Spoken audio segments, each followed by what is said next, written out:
Imagine if you changed today, if you landed success in whatever you deeply cared about, giving you confidence in everyday life and also setting you free from the trap of staying in here. And then there's you. You don't even know how to start. You sit there wishing, waiting, hoping that you could get the results without the action. Well, that's not how it actually is. And I just want to break it to you. I don't want you to scroll around. I don't want you to click off. If you really want to get value out of this video, I need you to stay here, put this big screen, look right at my eyes, because I want you to know this kind of value. I want you to get all the value out of this video and understand what I'm going to be talking about in this video. I was really stuck when I was towards the beginning of high school, freshman, sophomore year, and I didn't know what to do with my life. I was very stuck in my mind, just like I was talking about, and I didn't know how to change. I wanted to change, but I was afraid to change.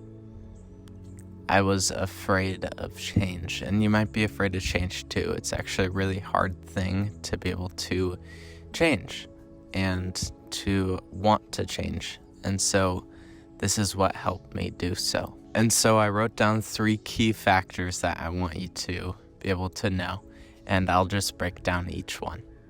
And so number 1 is slow down. Number 2 is reframe the picture. And number 3 is see what everything is for. And so I'll explain each one. So slow down, that's number 1. And so I think a lot of us are moving really fast. We want to get through everything in life. We want to speed ahead to our future where we can have more money, have more opportunity, have that car, have that wife, have the house. And we want to get there now. We want to get to success now, right? And that's what I even struggle with. Even now, you keep thinking on where you want to be because you don't like where you are currently.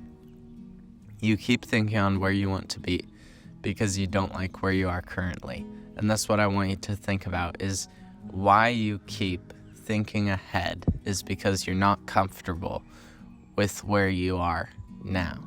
Or you might be too comfortable. You might have relaxed on yourself and not disciplined yourself in any way, resulting in you wanting to be ahead, but you not wanting to be in the process. You not wanting to be in the process, because what it takes for us to get to that point of success, get to where we want to be, is a lot of hard work, a lot of dedication, and YouTube scripting wouldn't really want me to say it's going to take a lot of hard work. It's going to take a lot of action, which what I mean by that is that a lot of people, when they hear that you're going to have to take action, that you're going to have to do what is hard, they click off. They don't want to watch the video. So if you are still watching, great job even in that, because you're acknowledging that it's going to take a lot of work. It's going to take a lot of work for you to be able to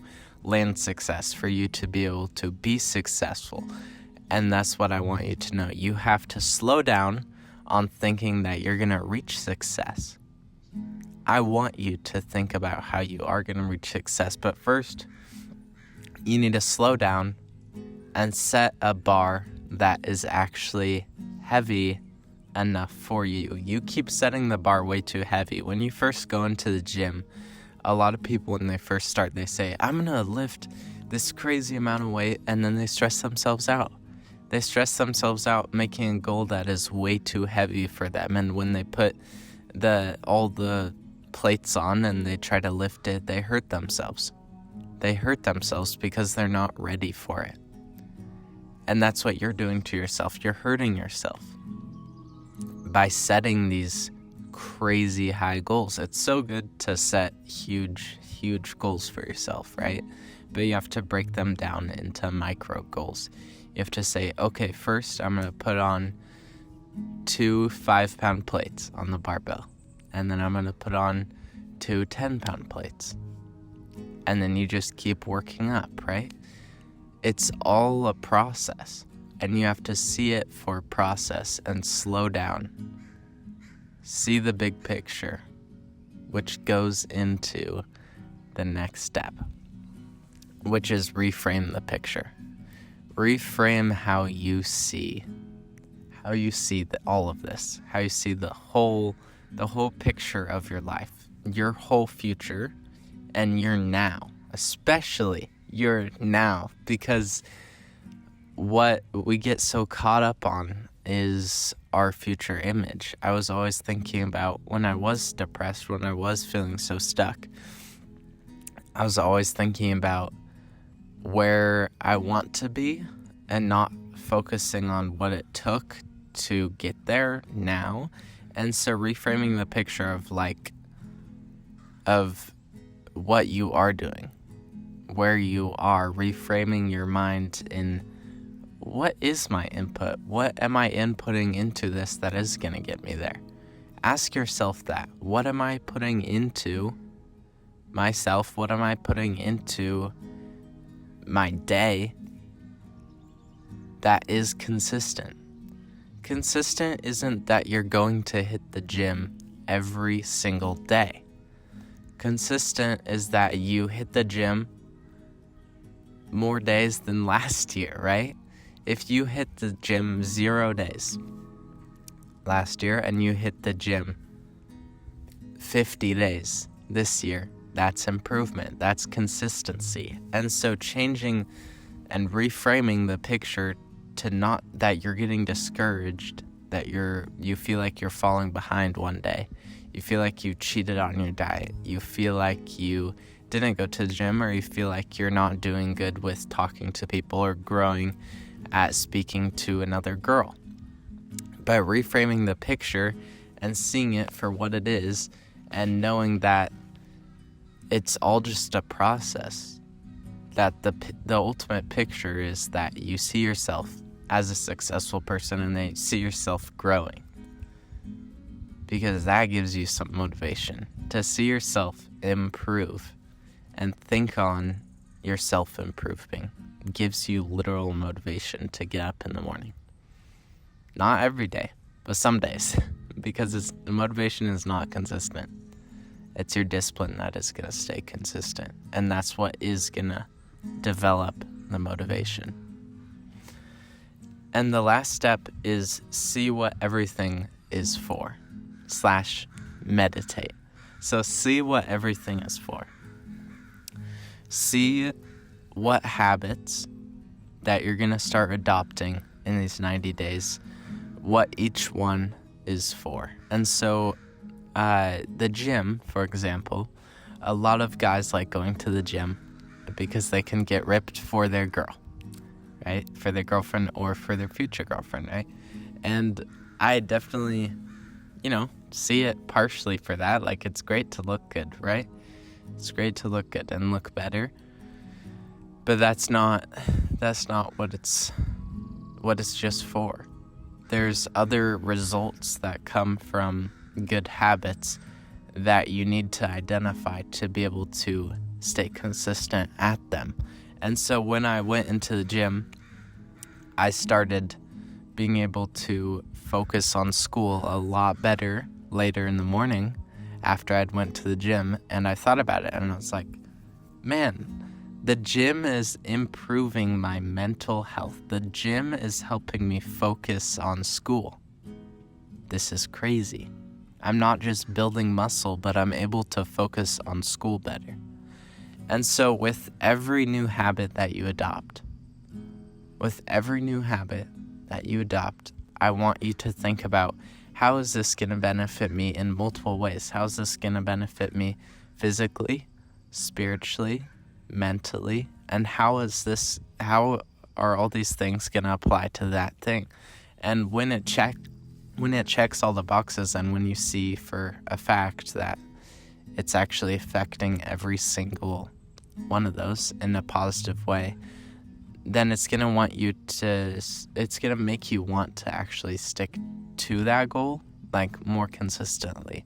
So when I saw the gym for not just being something where I could get ripped, but that it was going to help me focus, that was going to help me make me feel happy and help me feel improvement, like help me constantly feel improvement, that I can do 10 pull-ups now, and I started at 1 pull-up at the beginning of the year.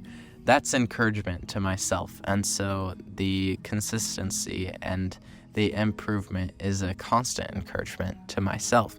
And so you need to identify those 3 things, mentally, physically, spiritually, all those 3 things inside of each habit that you do build. And it'll help you actually build it into a habit. It'll help when you adopt that thing, if you identify, if you even write down how it's going to benefit you in each of those areas, you're going to have a more solid understanding of what you're getting yourself into and a reason for your mind to stay consistent in it.